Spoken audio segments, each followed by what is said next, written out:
Hey guys, I'm Rita, and in this episode I will show you how you can record supplier invoice from purchase order on Xero. So to record supplier invoice from purchase order, we need to go to business section and to actual purchase order.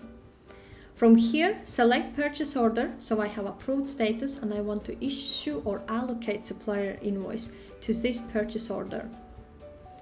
To record supplier invoice, need to go to options section and click to copy to. So we are converting purchase order to supplier invoice.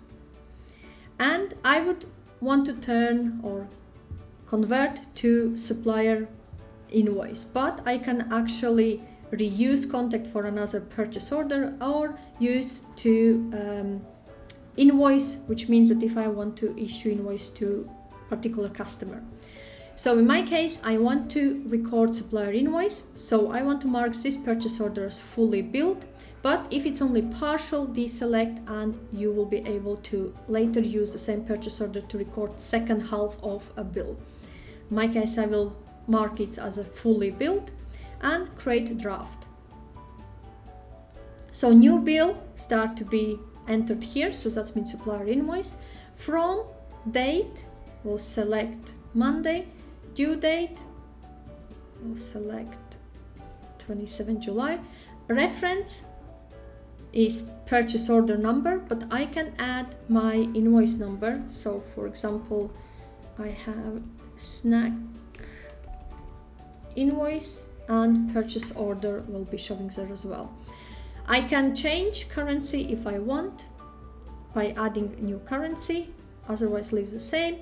And all details will be brought from purchase order to actual supplier invoice. I can save as draft, continue editing or submit for approval, or I can approve it directly if you are the only one in business to use this system. So I will click approve. So now if I go back to purchase orders list, my purchase order 2 has been billed now, and when I go to my bills to pay, when I look, there is my snack 123 invoice from purchase order 002 recorded there. So this is a way how you can record supplier invoice from purchase order on Xero accounting software. If you have any questions or require any further advice, feel free to reach out to me.